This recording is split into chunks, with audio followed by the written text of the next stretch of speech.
Hello बच्चों, नमस्कार। Motion मंच पर आपका स्वागत है। मैं अजीम खान। बेटे आज अपन एक टॉपिक लेंगे जिसका नाम होगा डीएनए का द्विगुणन पार्ट 2। इससे पहले बेटे अपन ने पहले वाले टॉपिक में अपन ने पढ़ा डीएनए का द्विगुणन पार्ट 1। तो बेटे पार्ट 1 में मैंने इसका एक ही पार्ट पूरा किया था और वह पार्ट था इसका इंट्रोडक्शन, यानी वह पार्ट बेटे क्या था, इसका इंट्रोडक्शन। अब इंट्रोडक्शन में आपको क्या क्या याद करना था बेटे? पहला तो ये याद करना था कि डीएनए का द्विगुणन बताया किसने। तो बेटे डीएनए का द्विगुणन किसने बताया, यानी कोरेनबर्ग ने। फिर आपको याद करना था बेटे कि जो डीएनए का द्विगुणन है ये होता कहां पर है, तो ये केंद्रक द्रव्य में संपन्न होता है। ये भी आपने याद कर लिया होगा। दूसरा आपको याद करना था बेटे कि जो डीएनए का द्विगुणन है वो कौन सी दिशा में चलता है। तो डीएनए का द्विगुणन जो है वो बेटे 5 डेज से 3 डेज दिशा की ओर चलता है। तो ये आपको थोड़ा याद रखना है। उसके अलावा बेटे डीएनए का द्विगुणन होता क्या है, तो एक अणु डीएनए से उसी के समान दो अणु डीएनए का बनना, ये कहलाता है डीएनए का द्विगुणन। और ऐसा समझाने के लिए मैंने आपको एक मेथड भी बताया था जिसे कहते हैं सेमी कंजर्वेटिव मेथड। तो इसके बारे में बेटे अपन ने पहले वाले टॉपिक में अध्ययन किया। आज अपन यहाँ पर लेंगे कि डीएनए द्विगुणन में कौन कौन से एंजाइम भाग लेते हैं, है ना, इसकी मशीनरी क्या है। तो बेटे वह एंजाइम के बारे में अपन को बताना है। दूसरा अपन को बताना है कि डीएनए का जो द्विगुणन होता है वो कितनी अवस्थाओं में पूरा होता है। तो आइए अपन शुरू करते हैं सबसे पहले, यानी डीएनए का द्विगुणन। तो डीएनए के द्विगुणन में यहां पर दूसरा पार्ट जो होगा बेटे हमारा, ये होगा रेप्लिकेज एंजाइम। रेप्लिकेज एंजाइम, या आप यूं कह सकते हो कि डीएनए के द्विगुणन में भाग लेने वाले एंजाइम। तो ये ध्यान रखना बेटे, रेप्लिकेज एंजाइम यानी इनको कहते हैं अपन यहां पर डीएनए द्विगुणन। डीएनए द्विगुणन में भाग लेने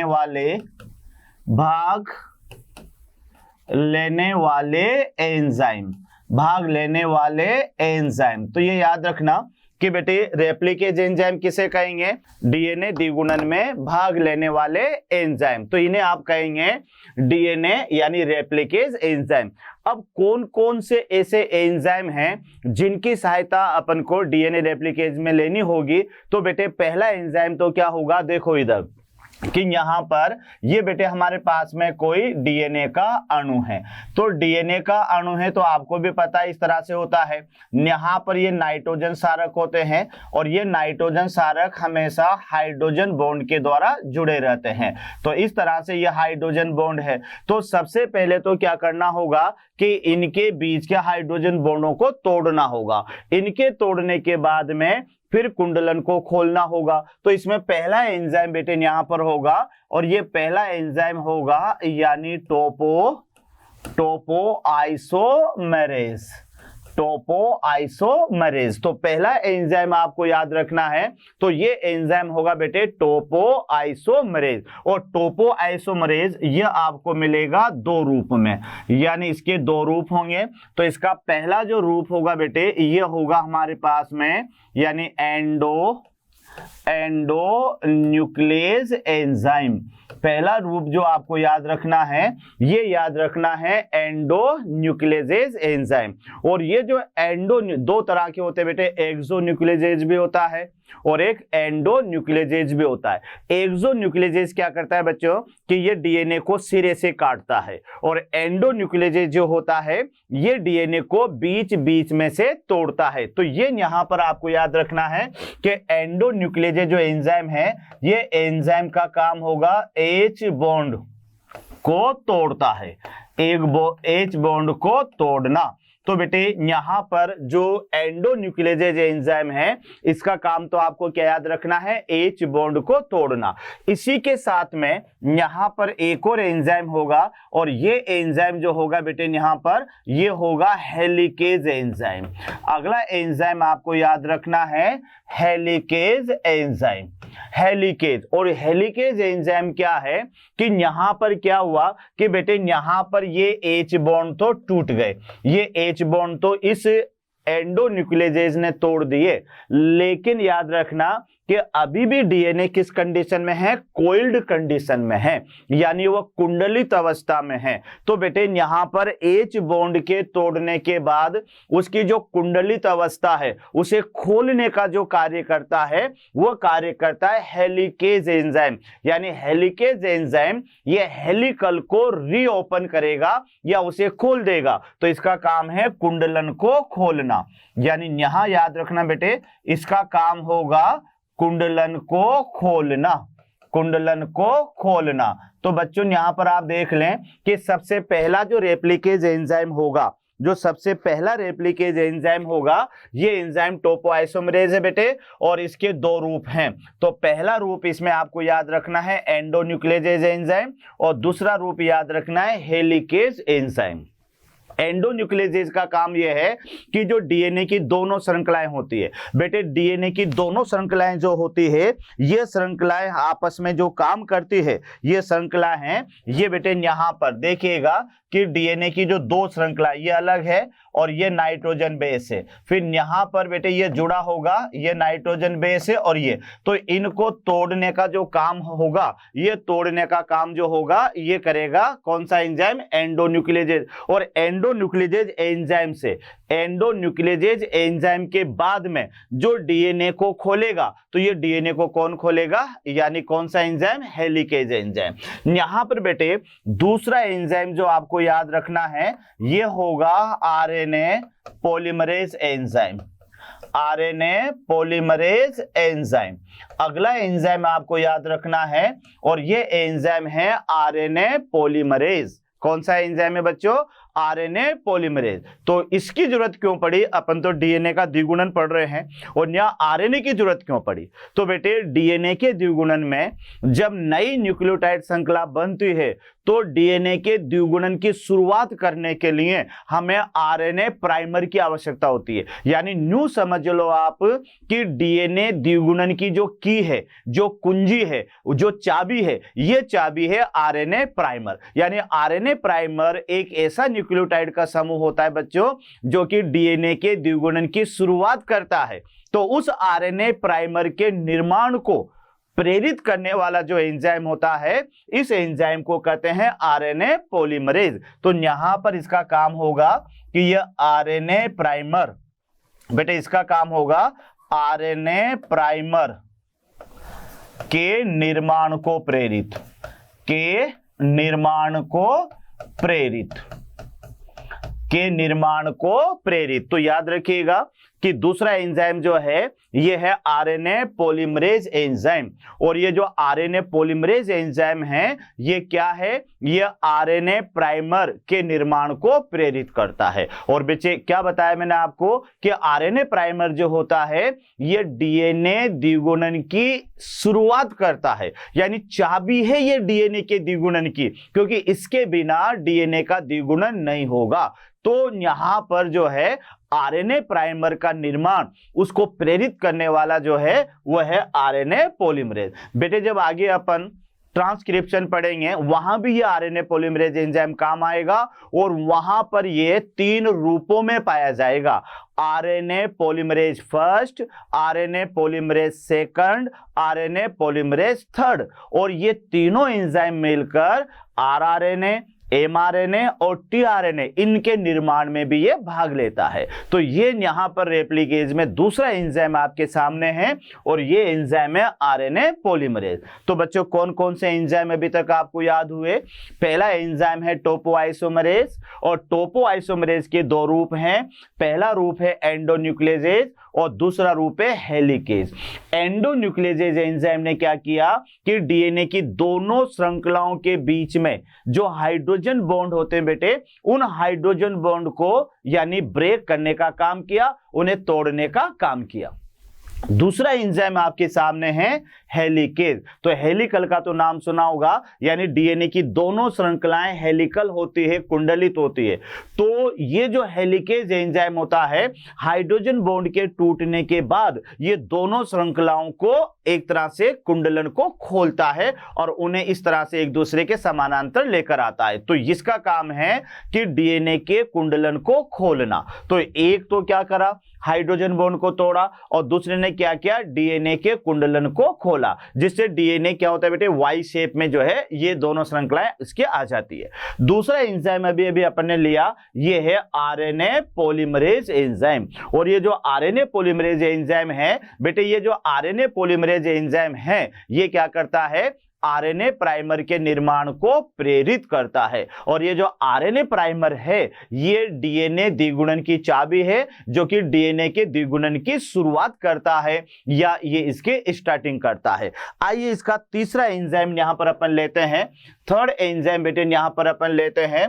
तो थर्ड एंजाइम जो इसका होगा ये होगा यहां पर थर्ड एंजाइम, और इसका नाम होगा डीएनए पॉलीमरेज, डीएनए पॉलीमरेज।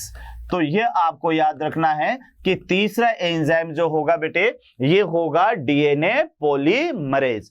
अब डीएनए पॉलीमरेज ये सबसे मुख्य एंजाइम है, ये सबसे मुख्य एंजाइम है। और ये एंजाइम यहां पर आपको मिलेगा 3 रूप में मिलेगा, ये एंजाइम आपको मिलेगा 3 रूपों में मिलेगा।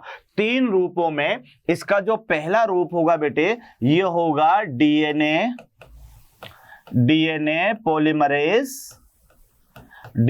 Polymerase first. तो ये यहां पर पहला एंजाइम इसका है, ये है डीएनए पॉलीमरेज फर्स्ट। और डीएनए पॉलीमरेज फर्स्ट का काम ये है कि ये डीएनए द्विगुणन के बाद क्या करता है बच्चों, आरएनए प्राइमर को हटाता है, आरएनए प्राइमर को हटाता है। यानी जो अपन ने कहा था कि डीएनए द्विगुणन की शुरुआत कौन करता है, आरएनए प्राइमर, लेकिन शुरुआत करने के बाद में इस आरएनए प्राइमर को हटाने का जो काम करता है, ये हटाने का काम करता है वह है डीएनए पॉलीमरेज फर्स्ट।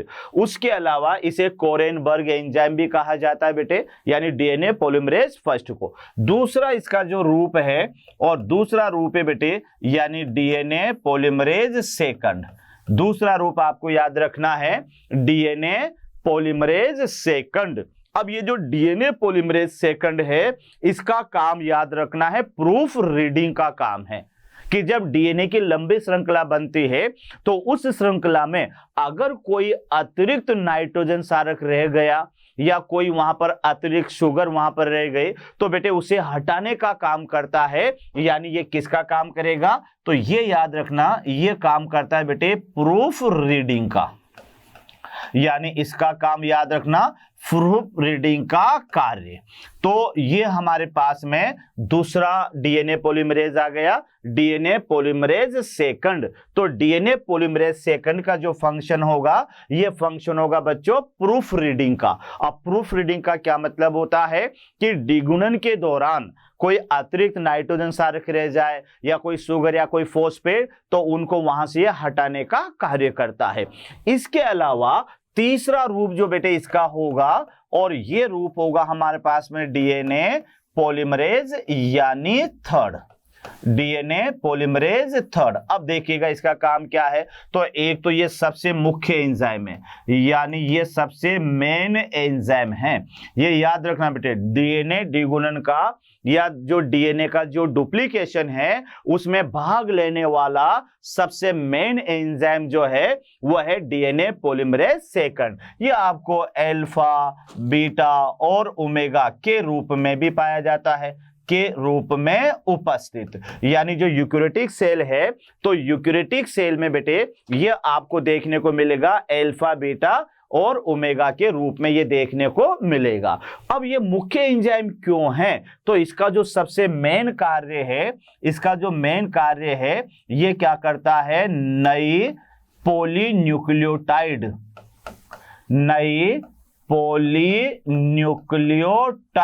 श्रृंखला के निर्माण को प्रेरित करता है, श्रृंखला के निर्माण को प्रेरित करता है।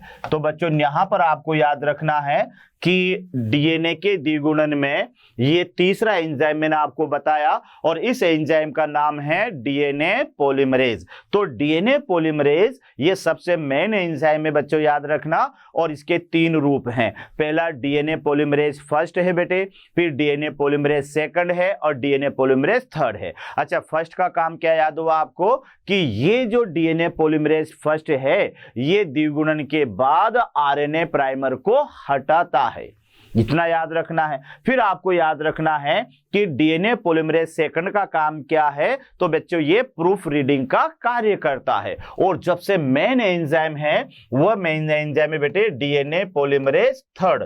और डीएनए पॉलीमरेज थर्ड है ये डीएनए द्विगुणन का सबसे मेन एंजाइम है। ये यूकैरियोटिक सेल में अल्फा, बीटा और ओमेगा के रूप में ये पाया जाता है। और ये करता क्या है कि ये डीएनए द्विगुणन के लिए जो कई सारी न्यूक्लियोटाइड होती है उन्हें आपस में बाइंड करके नई पॉलीन्यूक्लियोटाइड श्रृंखला बनाता है। तो बेटे जब तक नई पॉलीन्यूक्लियोटाइड श्रृंखला नहीं बनेगी डीएनए का द्विगुणन भी नहीं होगा। तो इस एंजाइम का काम यह है कि ये नई पॉलीन्यूक्लियोटाइड श्रृंखला के निर्माण को प्रेरित करता है। तो बच्चों ये तीसरा एंजाइम था। चौथा एंजाइम यहां पर आपको याद रखना है और ये एंजाइम रहेगा बेटे डीएनए लाइगेज। ये एंजाइम हमारा होगा डीएनए लाइगेज। मैं आपको बता दूं कि जो डीएनए लाइगेज होता है बेटे ये डीएनए खंडों को जोड़ता है। यानी लाइगेज का माने जोड़ने वाला होता है और लाइसिस का माने तोड़ने वाला होता है। तो ये डीएनए लाइगेज है, ये डीएनए खंडों को आपस में जोड़ेगा। और कब जोड़ेगा? जब डीएनए का द्विगुणन होगा तो पश्चगामी जो श्रृंखला बनती है बेटे वो टुकड़ों में बनती है और उन टुकड़ों को ओकाजाकी खंड कहते हैं। तो उन ओकाजाकी खंडों को ये जोड़ करके एक सतत श्रृंखला का निर्माण करता है। तो डीएनए लाइगेज का काम क्या है? यानी ये एंजाइम डीएनए खंडों को आपस में जोड़ता है, डीएनए खंडों को आपस में जोड़ता है, डीएनए खंडों को आपस में जोड़ता है ना। और ये डीएनए खंड क्या कहलाते हैं? तो ये कहलाते हैं बेटे ओकाजाकी खंड। ये खंड कहलाते हैं ओकाजाकी खंड। तो यहां आप देख लें कि बेटे ये चौथा एंजाइम था डीएनए लाइगेज। तो बच्चों ये हमारे पास में डीएनए द्विगुणन का दूसरा टॉपिक था जिसको मैंने रेप्लिकेज एंजाइम के रूप में आपको बताया। तो रेप्लिकेज एंजाइम का माने यानी डीएनए के द्विगुणन में भाग लेने वाले एंजाइम। अब डीएनए के द्विगुणन में भाग लेने वाले कौन कौन से एंजाइम है? तो पहला एंजाइम मैं फिर रिपीट कर रहा हूं बेटे, वो था टोपोआइसोमरेज। और टोपोआइसोमरेज जो एंजाइम हैं इसके 2 रूप हैं, एक तो एंडोन्यूक्लियेजेज और एक हेलिकेज। एंडोन्यूक्लियेजेज हाइड्रोजन बॉन्ड को तोड़ने का काम करता है और हेलिकेज एंजाइम डीएनए के कुंडलन को खोलने का कार्य करता है। तो पहला एंजाइम क्लियर हुआ। दूसरा एंजाइम मैंने बताया आरएनए पॉलीमरेज। तो ये जो आरएनए पॉलीमरेज एंजाइम है ये बेटे आरएनए प्राइमर के निर्माण को प्रेरित करता है और ये जो आरएनए प्राइमर है ये डीएनए द्विगुणन की शुरुआत करता है। तीसरा एंजाइम मैंने बताया डीएनए पॉलीमरेज और इसके 3 रूप मैंने बताए, DNA polymerase first, DNA polymerase second, DNA polymerase third. अब इनके फंक्शन आपको पॉइंट टू पॉइंट याद करना है। डीएनए पॉलीमरेज फर्स्ट का काम है कि द्विगुणन के बाद आरएनए प्राइमर को हटाना। डीएनए पॉलीमरेज सेकंड का काम है बेटे प्रूफ रीडिंग का, कि उसमें जो भी अनावश्यक कोई शर्करा रह जाती है, शुगर रह जाती है, नाइट्रोजन सारक रह जाते हैं तो उनको वहां से रिमूव करने का ये कार्य करता है। और तीसरा एंजाइम जो सबसे मेन है वह है डीएनए पॉलीमरेज थर्ड। ये सबसे मुख्य एंजाइम है और यही एंजाइम डीएनए में बनने वाली नई पॉलीन्यूक्लियोटाइड श्रृंखला का निर्माण करता है। और फिर चौथा एंजाइम बेटे मैंने यहां पर लिया, यह है डीएनए लाइगेज। और ये जो डीएनए लाइगेज है ये डीएनए खंडों को आपस में जोड़ने का कार्य करता है। तो इस तरह से यहां पर बेटे हमारे पास में ये टॉपिक था रेप्लिकेज। अब आगे बढ़ते हैं अपन। तो अगला पार्ट जो हमारा आएगा बेटे, तीसरा पार्ट जो होगा डीएनए के द्विगुणन का, और ये पार्ट होगा हमारा क्रियाविधि, यानी डीएनए द्विगुणन की क्रियाविधि। ये आपको याद रखना है डीएनए द्विगुणन की क्रियाविधि। ये ध्यान रखना बेटे, सबसे मेन टॉपिक है और इसको अपन 4 अवस्थाओं में बांटने वाले हैं। उससे पहले अपन यहां पर डीएनए का डायग्राम बनाते हैं कि किस तरह से डीएनए के एक अणु से 2 अणु डीएनए के बनते हैं। तो यहां अपन देखते हैं बच्चों कि यहां पर ये हमारे पास में कोई डीएनए है। ये डीएनए यहां पर अपन ले रहे हैं, ये डीएनए का अणु है बच्चों, और यहां पर इस डीएनए के द्विगुणन में इस तरह से ये इसकी पुरानी संरचना है। ये एक अणु डीएनए का है, ये ध्यान रखना, ये डीएनए का अणु है। क्लियर? यहां पर अब यहां पर टूटा तो बेटे यहां पर जैसे ये ए है तो इसका यहां पर ये टी होगा। यहां पर बेटे अगर जी है तो ये टूटा होगा तो यहां पर ये सी होगा। यहां पर बेटे अगर ये टी है तो यहां पर इसका पार्ट क्या होगा? ए होगा। यहां पर अगर सी है तो यहां का पार्ट जी होगा, और यहां पार्ट अगर जी है तो यहां पर पार्ट क्या होगा बच्चों? यानी सी होगा। ठीक है ना? इस तरह से यहां और आगे बढ़ा देते हैं अपन कि अगर यहां पर ये टी है तो यहां पर क्या आ जाएगा? यानी ए आ जाएगा। तो ये तो क्या है? ये डीएनए की 2 श्रृंखलाएं हैं। अब ये कैसे हुआ होगा बेटे? तो इसको यहां पर कहते हैं फोर्क। इसको यहां कहा जाएगा, ये इधर बढ़ रहा है, ये इधर की तरफ बढ़ रहा है तो इसको यहां कहेंगे अपन फोर्क।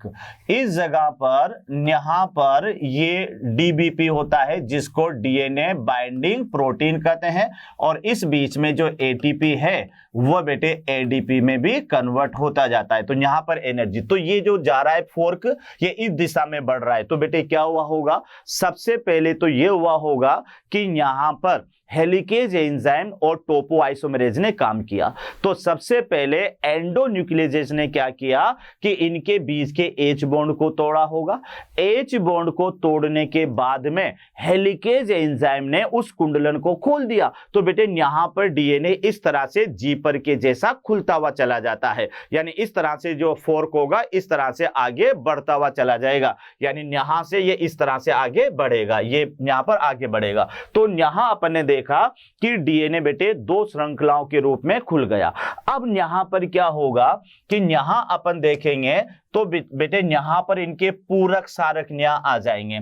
जैसे ए की जगह पर यहां पर टी आ जाएगा, और जी के साथ में यहां सी आ जाएगा, और यहां पर टी के साथ में बेटे ये ए आ जाएगा, और सी के साथ में यहां पर जी आएगा, और फिर यहां पर जी की जगह पर सी आएगा, और फिर बेटे यहां पर ये टी की जगह पर ए आएगा। तो इस तरह से यहां पर अपन देखें तो ये यहां पर ये नई न्यूक्लियोटाइड श्रृंखला और बन गई। तो यहां पर आप देख लीजिएगा कि इस तरह से ये यहां पर, और ये शुरुआत होगी, ये यहां जुड़ेगा ये 5 डेज एंड पर, क्योंकि यहां आपको याद रखना है कि इस श्रृंखला में देखो कि ये वाली श्रृंखला अगर 3 डेज है तो बेटे ये क्या हो जाएगी? 5 डेज, और अगर ये 5 डेज है तो ये हो जाएगी यहां पर 3 डेज। तो फिर आपको ये समझना है कि यहां पर ये जो आरएनए प्राइमर जुड़ेगा ये कौन सी उस पर जुड़ेगा? 5 डेज पर, और ये जो यहां पर होगा इसको अपन कहेंगे आरएनए प्राइमर। आरएनए प्राइमर, और ये आरएनए प्राइमर से एक श्रृंखला बन गई, और इस श्रृंखला ये इधर बनी बेटे तो इसको आप कहोगे यानी लीडिंग स्ट्रैंड। ये श्रृंखला जो बनी ये अग्रगामी श्रृंखला है। तो ये अब ये इसकी 5 डेज है तो ये क्या हो जाएगा? इसका ये हो जाएगा बेटे 3 डेज। अब दूसरी श्रृंखला जो है वह ऐसे बनेगी, ये यहां पर याद रखना कि यह श्रृंखला ऐसे बनने वाली है, यानी यहां पर यह आरएनए प्राइमर, यह आरएनए प्राइमर, और यह आरएनए प्राइमर। तो बेटे यहां पर ये टी है तो इस जगह पर यहां पर ए आ जाएगा, ये जी है तो यहां पर ये सी की जगह पर ये जी, इधर ए है तो यहाँ पर ये टी आ जाएगा, यहाँ पर बेटे ये सी आ जाएगा, इधर सी है तो यहाँ पर ये जी आ जाएगा, और इधर ए है तो यहाँ पर ये टी आ जाएगा। तो इन खंडों को, तो ये वाली जो है ये ऐसे बनी बेटे, ये इधर की तरफ बनी तो इसे आप कहेंगे यानी लेगिंग, इसको लेगिंग स्ट्रैंड कहोगे, यानी इसे क्या कहोगे? Legging strand. और यहां पर बनने वाले ये जो सेगमेंट होंगे इन सेगमेंट को कहोगे ओकाजाकी सेगमेंट या ओकाजाकी खंड कहोगे। बाद में जो लाइगेज एंजाइम होता है ये इन खंडों को आपस में जोड़ देता है। अब इसकी दिशा ये वाली तो बेटे 5 डेज और ये 3 डेज, फिर ये 5 डेज और ये 3 डेज, ये 5 डेज और ये 3 डेज। बाद में ये जब एक सतत हो जाएगी तो 5 डेज से 3 डेज। तो आप देख ले कि द्विगुणन की दिशा एक ही है, द्विगुणन की दिशा एक ही है बच्चों, और वह चलेगी 5 डेज से 3 डेज। या इधर देखें आप तो 5 डेज से 3 डेज की ओर। तो आप देखें कि ये तो एक अणु, ये यहां पर एक अणु डीएनए है, ये यहां पर एक अणु डीएनए, तो यहां पर बेटे ये भी यहां पर बन गया एक डीएनए अणु, तो ये इधर बन गया है ना। और यहां पर भी देखो आप तो ये एक डीएनए यहां पर भी बन गया। तो आप ये देख ले कि एक अणु डीएनए से ये उसी के जैसे 2 अणु डीएनए का बनना ये कहलाता है डीएनए का द्विगुणन। तो ये इसका डायग्राम है जो आपको याद रखना है। यानी कैसे याद रखना है कि बेटे डीएनए का एक ही अणु था, पहले उसकी दोनों श्रृंखलाएं एक दूसरे से ओपन हुई और उसके नाइट्रोजन क्षारक भी ओपन हुए, फिर उनके सामने उनके पूरक नाइट्रोजन क्षारक आए और 2 प्रकार की नई श्रृंखलाओं का निर्माण किया। जो फोर्क की दिशा में बनती है वो तो अग्रगामी है, लीडिंग स्ट्रैंड है, और जो फोर्क की दिशा के विपरीत बनती है वह पश्चिमगामी यानी लैगिंग स्ट्रैंड है। अग्रगामी जो श्रृंखला है देख लो बच्चों, ये सतत बनती है, कोई टुकड़ों में नहीं बनती, ये सतत बनती है और तेज बनती है, और इसमें एक ही आरएनए प्राइमर की आवश्यकता होती है। ये जो फोर्क की दिशा में बनती है उसे अग्रगामी कहेंगे, और जो फोर्क तो जा रहा है ऊपर और बाकी उसकी दिशा के जो विपरीत बनेगी तो विपरीत बनने वाली श्रृंखला को क्या कहेंगे, पश्चिमगामी कहेंगे, पश्चिमगामी श्रृंखला कहेंगे। और पश्चिमगामी जो श्रृंखला है ये असतत बनती है, आप देख लें ये टुकड़ों में बनती है, और इन टुकड़ों को कहा जाता है ओकाजाकी खंड। क्या कहेंगे बच्चों, ओकाजाकी खंड कहेंगे। और ये जो ओकाजाकी खंड है डीएनए लाइगेज क्या करता है, इन खंडों को आपस में जोड़ देता है, और जोड़ने के बाद में बेटे सतत श्रृंखला बन जाती है जिसे अपन लैगिंग स्ट्रैंड कहेंगे। तो आइएगा डीएनए की क्रियाविधि को निम्न अवस्थाओं में अपन बांटते हैं। तो यहां पर ये तो है हमारे पास में डीएनए की क्रियाविधि, इसका डायग्राम, और फिर अपन यहां पर देखते हैं यानी डीएनए की क्रियाविधि। एक बार फिर अपन लेते हैं डीएनए की क्रियाविधि, और क्रियाविधि को आप लिख सकते हैं यानी निम्न अवस्थाओं में विभक्त, निम्न अवस्थाओं में विभक्त। तो यहां पर अपन सबसे पहले लेते हैं डीएनए की क्रियाविधि को निम्न अवस्थाओं में बांटते हैं। तो पहली अवस्था जो मेरे पास में होगी बेटे यहां पर वो होगी डीऑक्सीराइबोज न्यूक्लियोटाइड या डीऑक्सीराइबोज न्यूक्लियोटाइड का सक्रियण। तो ये आपको याद रखना है, डीऑक्सीराइबोज न्यूक्लियोटाइड का सक्रियण। यानी यहां पर होगा क्या कि यहां पर जो कोशिका द्रव्य है, तो कोशिका द्रव्य में बेटे यहां पर हमारे पास में होगी यानी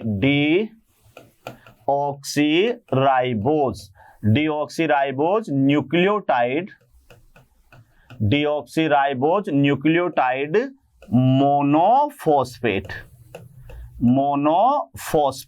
और ये कि ये जो है ये निष्क्रिय अवस्था में है, ये इनएक्टिव कंडीशन में है, निष्क्रिय अवस्था में है। लेकिन यहां पर क्या होगा कि एक एंजाइम होगा बेटे जिसका नाम होगा फोस्फोराइलेज, और इस बीच में ये एटीपी यहाँ खर्च होगा और ये एडीपी के रूप में बाहर निकलेगा, यहां पर एएमपी के रूप में बेटे बाहर निकलेगा। यानी यहां आप देखें एटीपी से ये बाहर निकलेगा एएमपी, और यहां बनेगा यानी डीऑक्सीराइबो न्यूक्लियोटाइड ट्राइफॉस्फेट।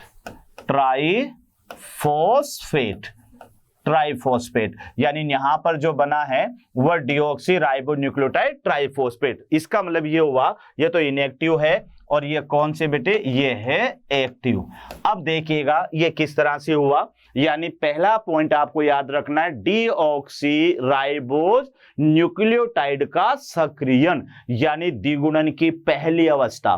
द्विगुणन की पहली अवस्था याद रखना बच्चों, 5 अवस्थाओं में बांटने वाले हैं। तो पहली अवस्था है डीऑक्सी राइबोज न्यूक्लियोटाइड का सक्रियण। तो यहां पर डीऑक्सी राइबोज पहले मोनोफॉस्फेट अवस्था में है, तो समझ लेना ये इनएक्टिव अवस्था में है, और जैसे एटीपी खर्च होकर ये ट्राइफॉस्फेट अवस्था में बदलेगी तो बेटे आप याद रखना ये सक्रिय अवस्था में है। अब देखो कितने टाइप की न्यूक्लियोटाइड होती है, 4। तो यहां अपन लेते हैं कि मान लेते हैं पहली न्यूक्लियोटाइड है डीऑक्सी एडिनोसिन मोनोफॉस्फेट, है ना, यहां पर भी, और दूसरी है डीऑक्सी गुएनोसिन मोनोफॉस्फेट, तीसरी है डीऑक्सी थाइमिडीन मोनोफॉस्फेट, चौथी बेटे डीऑक्सी साइटोसिन मोनोफॉस्फेट। इन सब फॉस्फेट में से क्या होगा कि यहां पर वही बेटे ध्यान रखना, एंजाइम कौन सा होगा, फॉस्फोराइलेज। एंजाइम क्या होगा, फॉस्फोराइलेज। और यहां पर 4 है तो यहां पर 4 एटीपी यहां पर खर्च होंगे और 4 एएमपी यहां पर बाहर निकलेंगे, यानी 2 फॉस्फेट किसमें चला जाएगा, 2 फॉस्फेट श्रृंखला में चला जाएगा। और यहां आपके पास में बन जाएगा, अगर डीऑक्सी एडिनोसिन है बेटे तो यहां आपको क्या बनने वाला है, डीऑक्सी एडिनोसिन ट्राइफॉस्फेट। फिर यहां पर डीऑक्सी है डीऑक्सी गुएनोसिन ट्राइफॉस्फेट, फिर यहां पर बन जाएगा डीऑक्सी थाइमिडीन ट्राइफॉस्फेट, और फिर बन जाएगा डीऑक्सी साइडिडीन ट्राइफॉस्फेट। तो ये यहां पर आप देखें ये तो निष्क्रिय अवस्था में है और ये क्या आ गई, सक्रिय अवस्था में। यानी यहां पर बेटे ये मोनोफॉस्फेट है और 2 फॉस्फेट इसमें जाते हैं, यहां पर क्या हो जाएगा, ये ट्राइफॉस्फेट। तो एक बार अच्छी तरह से देख लें कि एडिनोसिन मोनोफॉस्फेट, जैसे बेटे उसमें एटीपी जुड़ेगा तो बदल जाएगा एडिनोसिन ट्राइफॉस्फेट में। यहां है डीऑक्सी गुएनोसिन मोनोफॉस्फेट, जैसे इसमें एटीपी जुड़ेगा तो ये हो जाएगा गुएनोसिन ट्राइफॉस्फेट। यहां है डीऑक्सी थाइमिडीन मोनोफॉस्फेट, जैसे एटीपी जुड़ेगा तो ये हो जाएगा डीऑक्सी थाइमिडीन ट्राइफॉस्फेट। और यहां पर है डीऑक्सी साइटिडीन मोनोफॉस्फेट, जैसे एटीपी जुड़ेगा तो साइटिडीन ट्राइफॉस्फेट। यानी कुल मिलाकर ये है बेटे डीऑक्सी राइबो न्यूक्लियोटाइड का सक्रियण। तो सक्रियण अवस्था के दौरान जो न्यूक्लियोटाइड मोनोफॉस्फेट अवस्था में होती है वह एटीपी को खर्च होकर, या एक एटीपी खर्च, एक न्यूक्लियोटाइड पर एक एटीपी खर्च होगा तो वह जो एटीपी खर्च होगा तो फिर ये बदल जाएगी ट्राइफॉस्फेट में। तो सक्रियण में याद रखना बेटे कि जो मोनोफॉस्फेट वाली न्यूक्लियोटाइड होती है वह किसमें बदल गई, ट्राइफॉस्फेट में। तो इसको अपन ने पहले नंबर पर कहा, यानी डीऑक्सी राइबोज न्यूक्लियोटाइड का सक्रियण, जिसके दौरान क्या हुआ कि डीऑक्सी राइबोज न्यूक्लियोटाइड मोनोफॉस्फेट ये कन्वर्ट हो जाती है डीऑक्सी राइबोज न्यूक्लियोटाइड ट्राइफॉस्फेट में। तो बच्चों थोड़ा जटिल तो है, लेकिन थोड़ा सा तो दिमाग लगाना ही पड़ेगा भाई। कैसे लगाना पड़ेगा कि यहां पर मोनोफॉस्फेट वाली जो न्यूक्लियोटाइड है ये किसमें बदल रही है, ट्राइफॉस्फेट वाली न्यूक्लियोटाइड में। तो इसे कहते हैं डीऑक्सी राइबोज न्यूक्लियोटाइड का सक्रियण। तो ये तो सक्रियण हो गया बेटे। कैसे सक्रियण हुआ कि फॉस्फोराइलेज एंजाइम की मौजूदगी में जो मोनोफॉस्फेट वाली न्यूक्लियोटाइड है वह किसके अंदर कन्वर्ट हो गई, ट्राइफॉस्फेट वाली न्यूक्लियोटाइड में। तो ये पहली अवस्था हमारी पूरी होती है डीऑक्सी राइबोज न्यूक्लियोटाइड का सक्रियण। इसकी दूसरी अवस्था जो आएगी बच्चों, वो दूसरी अवस्था अपन यहां पर लेते हैं, और दूसरी अवस्था का जो नाम होगा ये होगा हमारे पास में दूसरा पार्ट यहां पर आता है, और ये होगा दूसरी स्टेप जो होगी बेटे, ये दूसरी स्टेप होगी यानी डीएनए श्रृंखला का खुलना। डीएनए श्रृंखला का खुलना, तो इसको आप कह सकते हो यानी अनजिपिंग भी आप कह सकते हो बच्चों, अनजिपिंग, या फिर इसको आप कह सकते हो अनकोइलिंग।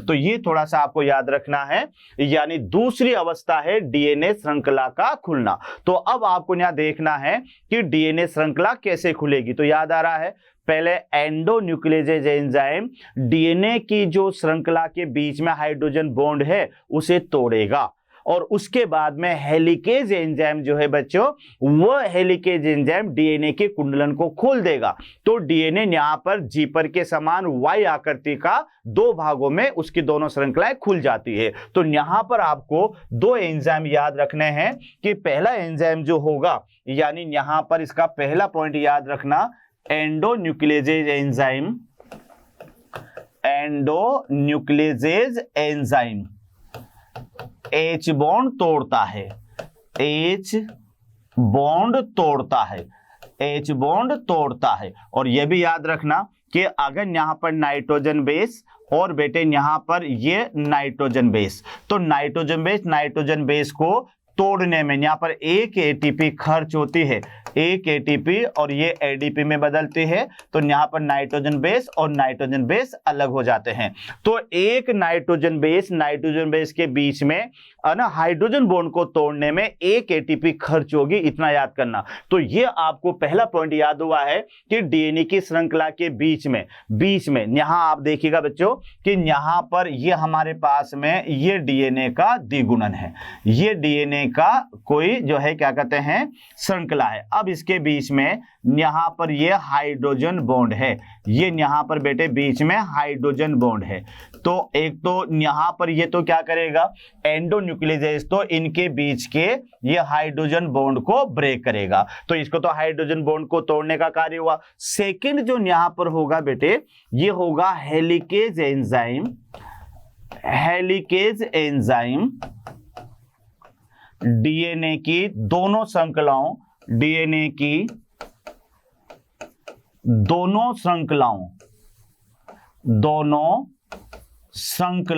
के कुंडलन को खोलता है, दोनों श्रृंखलाओं के कुंडलन को खोलता है।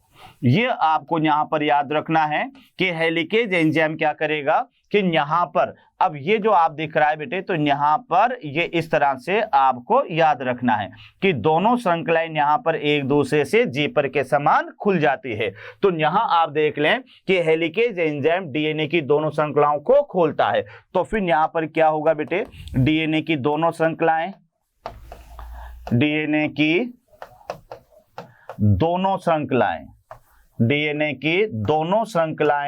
वाई आकृति में खुलती है, वाई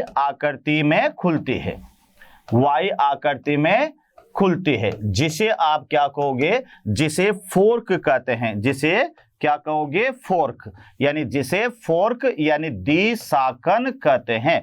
अब यहां आप देख लो कि इस तरह से अगर होगा तो द्विशाखन इधर जाएगा, और बेटे अगर ये ऐसे होगा यानी यहां पर ये ऐसे होगा तो यहां पर द्विशाखन ऊपर की तरफ जाएगा। तो ये आप देख ले कि डीएनए की दोनों श्रृंखलाएं वाई आकृति में खुलती है और इसे फोर्क या फिर आप क्या कह सकते हैं, द्विशाखन, यानी इस कंडीशन को आप कह सकते हो द्विशाखन। तो ये यहां पर अनजिपिंग हो जाती है। एक बार और अच्छी तरह से समझ ले कि अनजिपिंग या अनकोइलिंग में बेटे सबसे पहला एंजाइम तो कौन सा भाग लेगा, एंडोन्यूक्लियेजेज। वो एंडोन्यूक्लियेजेज क्या करेगा कि डीएनए की दोनों श्रृंखलाओं के बीच के हाइड्रोजन बॉन्ड को तोड़ देगा, ये आपको याद रखना है। दूसरे नंबर पे आपको याद रखना है कि जो हेलिकेज एंजाइम है ये डीएनए की दोनों श्रृंखलाओं को आपस में खोल देगा, डीएनए की दोनों श्रृंखलाओं को आपस में खोल देगा, जिसे डीएनए की दोनों श्रृंखलाएं वाई आकृति के रूप में खुलेगी,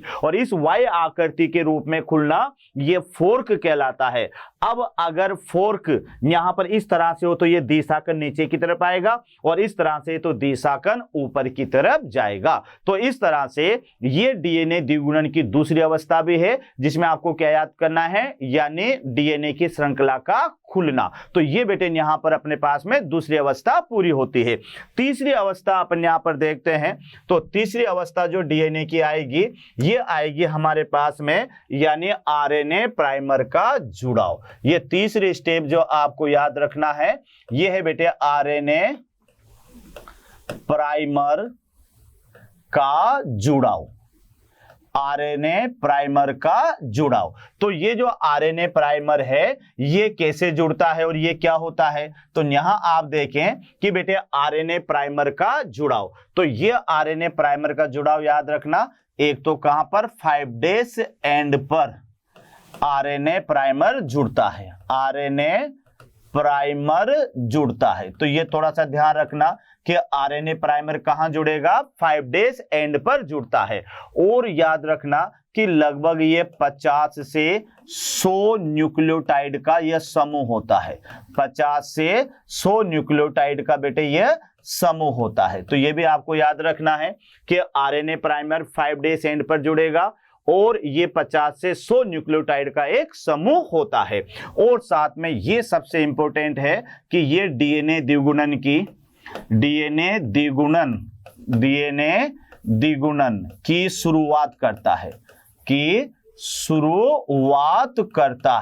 शुरुआत करता है, यानी यहां आपको ये ध्यान रखना है कि अगर डीएनए का द्विगुणन करवाना है तो उसके लिए चाबी जो चाहिए बेटे वह आरएनए प्राइमर होगा। तो आरएनए प्राइमर जहां जुड़ता है तो ये टेम्पलेट जो स्ट्रैंड है उसके 5 डेज, जो उसके सामने वाला 5 डेज एंड होगा बेटे, वहां पर ये जुड़ेगा और वहां जुड़कर यह आरएनए प्राइमर जो है ये डीएनए के द्विगुणन की शुरुआत कर देगा।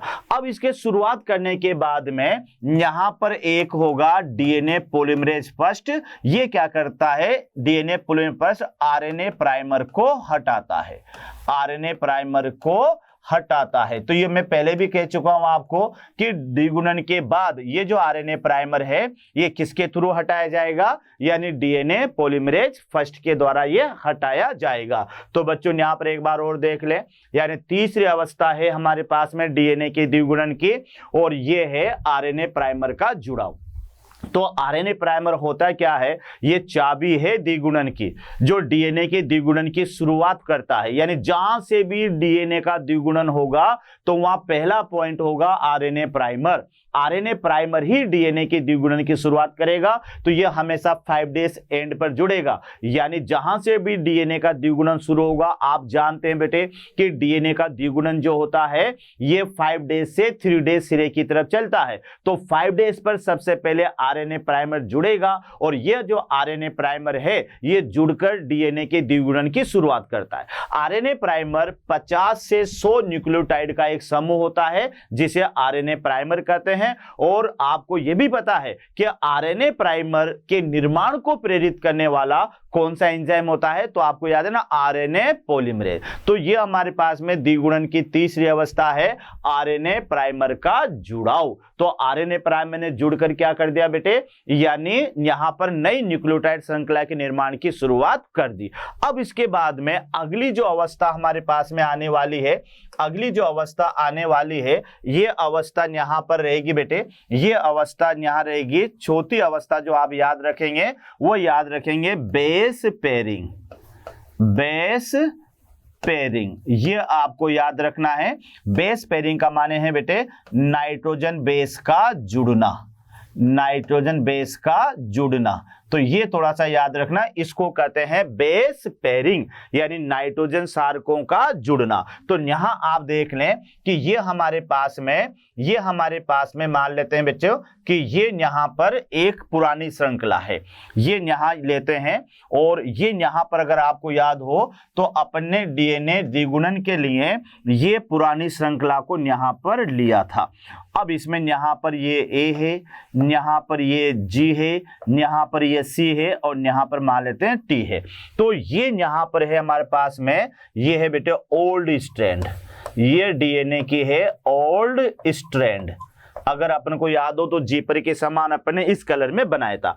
अब हुआ क्या कि इनके सामने बेटे नए नाइट्रोजन सारक आ जाएंगे, जैसे यहां पर आ गए, यानी बीच में मैं प्लस कर देता हूं, यहाँ आ जाएगा बेटे यानी टी, यहाँ आ जाएगा प्लस यानी सी, यहाँ आ जाएगा प्लस यानी जी और यहाँ आ जाएगा बेटे यानी प्लस ए।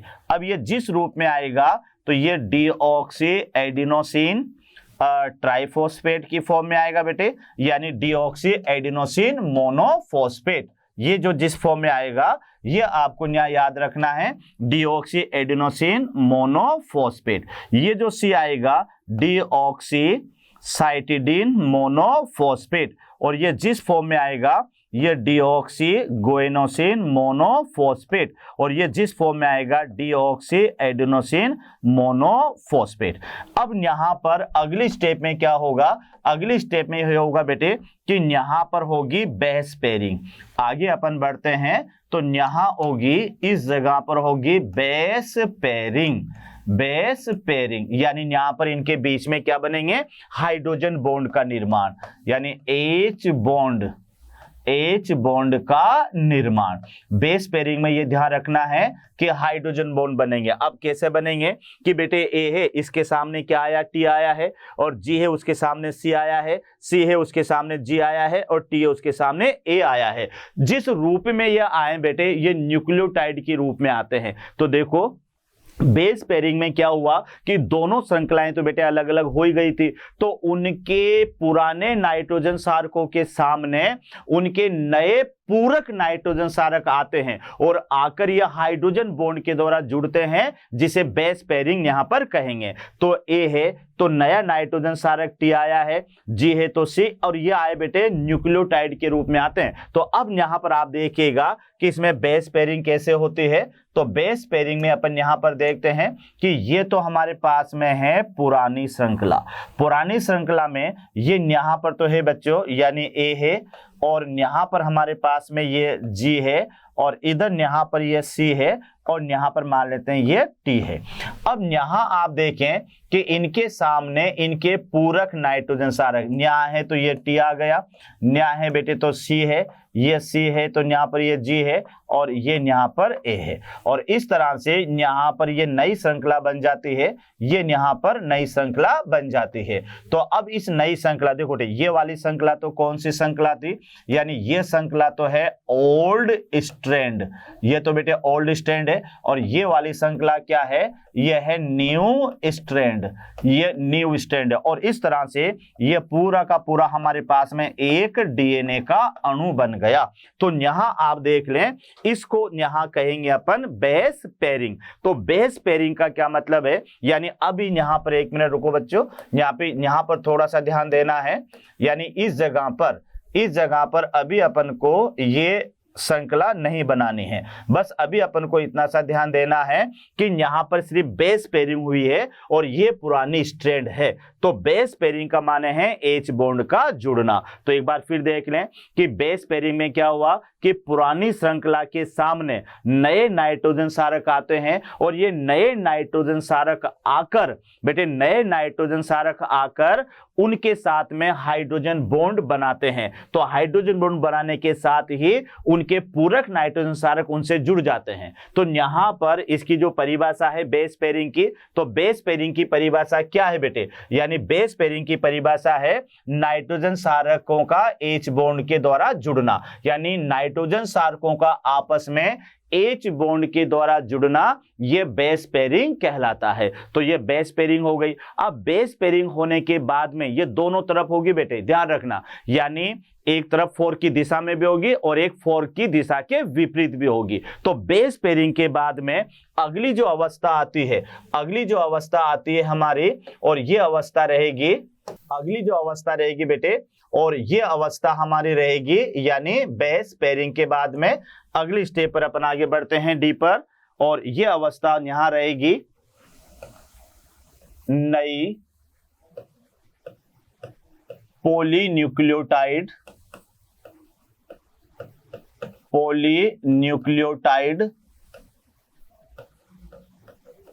श्रृंखला का निर्माण। तो ये पांचवी अवस्था है नई पॉलीन्यूक्लियोटाइड श्रृंखला का निर्माण। तो यहां आप देखें कि हमारे पास में ये था बेटे, यहां पर ये ए, यहां पर ये जी, और फिर अपन आगे लेते हैं ये सी, और यहां पर ये टी। तो ये तो थे हमारे पास में ओल्ड स्ट्रैंड। और बेस पेयरिंग के बाद में इसके सामने क्या आ गया था बेटे, टी, यहां पर आ गया था ये सी, और यहाँ पर आ गया था G और यहाँ पर आ गया था A। तो ये तो है बेस पेयरिंग। अब बेस पेयरिंग के बाद में इनके बीच में क्या बनेगा, यानी यहाँ बन जाएगा फॉस्फोडाइएस्टर बॉन्ड, फॉस्फोडाइएस्टर बॉन्ड, यानी यहां पर न्यूक्लियोटाइड के बीच में फॉस्फोडाइएस्टर बॉन्ड बनेगा। तो फॉस्फोडाइएस्टर बॉन्ड के बनते ही बेटे ये कंडीशन आपके सामने आ जाएगी, यानी यहां पर ये हमारे पास में A है और यहां पर ये G है और ये C है और ये A है। अब यहाँ इनके बीच में जैसे ही फॉस्फोडाइएस्टर बॉन्ड बना, भाई ये तो क्या थी, बेस पेयरिंग। यहाँ पर आप देख लें ये तो है बेस पेयरिंग और यहाँ पर ये इधर अपन यहाँ पर T ले लेते हैं। तो यहाँ आपके यहाँ पर पहले ये C है तो यहाँ T है और T की जो बेस पेयरिंग होगी बच्चों, ये बेस पेयरिंग होगी किसके साथ में, A के साथ में। और ये यहाँ पर एक नई श्रृंखला के रूप में यहाँ पर ये बन जाएगा। तो इसके बीच में ये बना फॉस्फोडाइएस्टर बॉन्ड। ये यहाँ बेटे न्यूक्लियोटाइड है और ये बॉन्ड है फॉस्फोडाइएस्टर बॉन्ड। और इसी के साथ में ये यहाँ पर हमारे पास में बन गई न्यू पॉली न्यूक्लियोटाइड श्रृंखला। तो ये आपको याद रखना है कि इस तरह से ये नई पॉली न्यूक्लियोटाइड श्रृंखला का निर्माण हुआ। तो आइएगा इसमें कितने तरह की पॉली न्यूक्लियोटाइड श्रृंखलाएं बनती है। तो यहां पर बच्चों ये याद रखना है कि सबसे पहले तो आपको क्या याद हुआ कि जैसे ही बेस पेयरिंग हुई तो बेस पेयरिंग के बाद में क्या होगा कि जो न्यूक्लियोटाइड जुड़ने वाली न्यूक्लियोटाइड है उनके बीच में फॉस्फोडाइएस्टर बनेंगे और फॉस्फोडाइएस्टर बनने के साथ ही दो प्रकार की श्रृंखलाओं का निर्माण होगा। तो यहां अपन देखें, यानी इसमें आपको ये ध्यान रखना है, यानी किसके बाद में, बेस पेयरिंग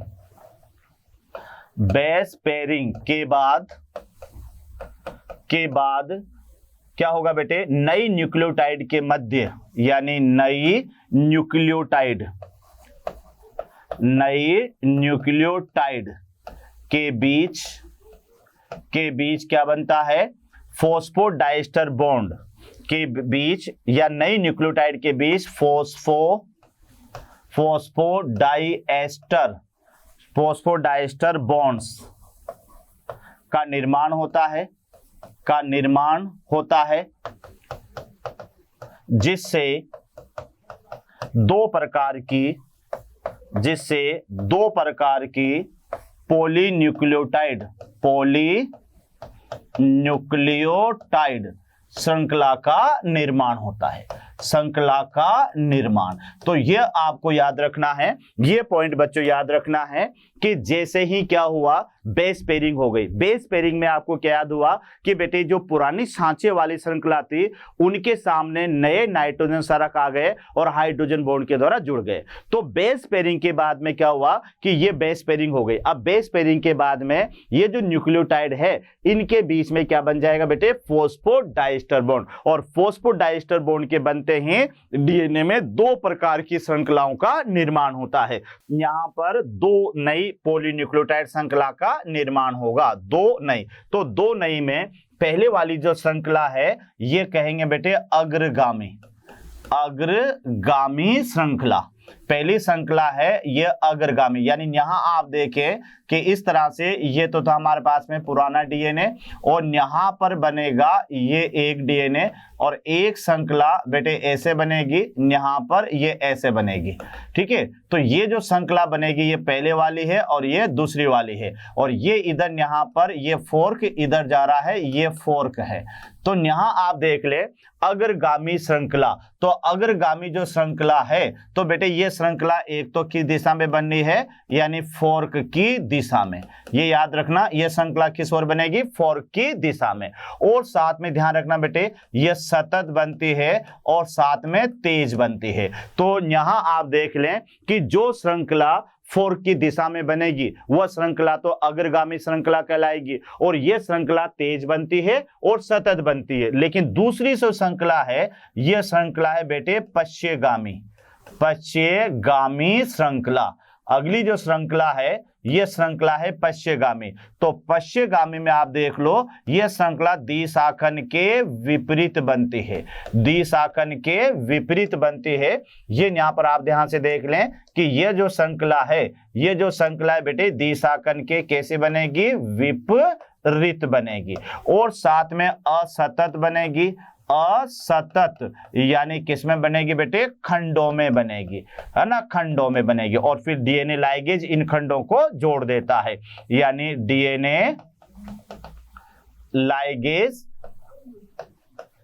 खंडों को जोड़ देता है, खंडों को जोड़ देता है। और इस तरह से फिर ये सतत हो जाती है। तो यहां आप देख ले कि जैसे बेटे बेस पेयरिंग हो गई, तो बेस पेयरिंग के बाद में ये यहां पर आप देख ले बेस पेयरिंग हो गई, यहां पर ये बेस पेयरिंग इधर हो गई। और बेस पेयरिंग के बाद में क्या हुआ कि दो प्रकार की श्रृंखलाएं बनी। एक श्रृंखला बेटे ये द्विशाखन की दिशा में बनती, इस तरह से जैसे इधर द्विशाखन जा रहा है तो ये भी इधर ही बनेगी, तो इसे क्या कहोगे, अग्रगामी कहोगे। तो अग्रगामी सतत बनती है, तेज बनती है। और एक श्रृंखला जो द्विशाखन के बेटे विपरीत बनती है, इसे क्या कहोगे, पश्चगामी कहोगे। और पश्चगामी श्रृंखला एक तो फोर्क की दिशा के उल्टी, फोर्क न्यू जा रहा है और द्विशाखन इधर आ रहा है, और साथ में ये असत बन रही है बेटे, देखो ये टुकड़ों में बनती है। तो ये धीमी भी बनती है, टुकड़ों में भी बनती है। और इन टुकड़ों को क्या कहेंगे, ओकाजाकी खंड। और ये ओकाजाकी खंडों को डीएनए लाइगेज वापस जोड़ देता है। तो इस तरह से बच्चों ये हमारे पास में एक टॉपिक था डीएनए का द्विगुणन पार्ट 2। तो डीएनए के द्विगुणन की जो क्रियाविधि है उसे यहां पर हमने 5 अवस्थाओं में विभाजित किया। थोड़ा मन लगाकर पढ़ना, दिमाग से पढ़ना तो याद हो जाएगा बेटे। पहली अवस्था याद रखना कि डीऑक्सीराइबो न्यूक्लियोटाइड का सक्रियण। उसमें क्या किया अपन ने कि डीऑक्सीराइबो न्यूक्लियोटाइड जो मोनोफॉस्फेट थी उसे ट्राइफॉस्फेट में बदला। दूसरे नंबर पर याद रखना डीएनए की श्रृंखला का खुलना। तो बेटे इसमें 2 एंजाइम काम आए, एक तो एंडोन्यूक्लियेज है जिन्होंने इस बॉन्ड को तोड़ा, और एक हेलिकेज है जिन्होंने दोनों श्रृंखलाओं को आपस में खोल दिया। तो दोनों श्रृंखलाएं आपस में जीपर के समान खुलती है, चेन के समान खुलती है, या वाई शेप में खुलती है। जिधर वाई शेप जाएगा ये द्विशाखन की दिशा होगी। यहां तक क्लियर हुआ। उसके बाद में तीसरी अवस्था है आरएनए प्राइमर का जुड़ाव। तो आरएनए प्राइमर क्या करता है कि बेटे डीएनए के द्विगुणन की शुरुआत करता है। चौथी अवस्था क्या थी बेटे, बेस पेयरिंग, कि जैसे दोनों श्रृंखलाएं खुल गई तो पुरानी श्रृंखलाओं के नाइट्रोजन सारकों के सामने नए नाइट्रोजन सारक आकर हाइड्रोजन बॉन्ड के द्वारा जुड़ जाते हैं। तो हाइड्रोजन बॉन्ड के द्वारा नाइट्रोजन सारकों का आपस में जुड़ना यह बेस पेयरिंग यानी सार युग्मन कहलाता है। उसके बाद में बेटे नई न्यूक्लियोटाइड श्रृंखला का निर्माण। तो जैसे बेस पेयरिंग होती है तो 2 प्रकार की श्रृंखलाओं का निर्माण होता है। एक फोर्क की दिशा में बनती है, वो तो अग्रगामी श्रृंखला, और एक फोर्क की दिशा में बनती है ये पश्चगामी श्रृंखला। और दोनों श्रृंखलाओं के बनने से एक अणु डीएनए से 2 अणु डीएनए का निर्माण हो जाता है। तो ये यहां तक का टॉपिक था बच्चों। तो ये हमारे पास में था डीएनए का द्विगुणन, डीएनए का द्विगुणन। और इसी के साथ में बेटे आज का टॉपिक, और आपको बहुत बहुत धन्यवाद। और इसको थोड़ा ध्यान से पढ़ना। तो मोशन मंच की ओर से आपको बहुत बहुत धन्यवाद। ओके बेटे, आशा करता हूं हमारे टॉप एजुकेटर का यह लेक्चर आपको पसंद आया होगा। अगर पसंद आया है तो वीडियो को लाइक करिए, चैनल को सब्सक्राइब करिए और शेयर भी करिए, क्योंकि ज्ञान बांटने से बढ़ता है और सही बताऊं तो पुण्य भी मिलता है। मुझे सुनने के लिए बहुत बहुत धन्यवाद। Thank you.